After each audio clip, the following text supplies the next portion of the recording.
எங்கே போய் எடுங்களாம்மா? நேரத்துக்கு காட்டுமா?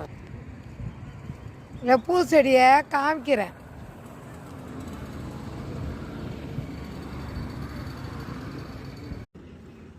கொய்யாக்கண்டு சின்ன சின்ன கண்டில் காய் நல்லா வச்சுருக்குது பாருங்க. இவங்க அப்படியே மொத்தமாக போட்டு விற்கிறாங்க. எல்லா பூச்செடியாக இருக்குது பாருங்க. பூவில் எல்லா ரோஸில் எல்லா ரோஸும் இருக்குது.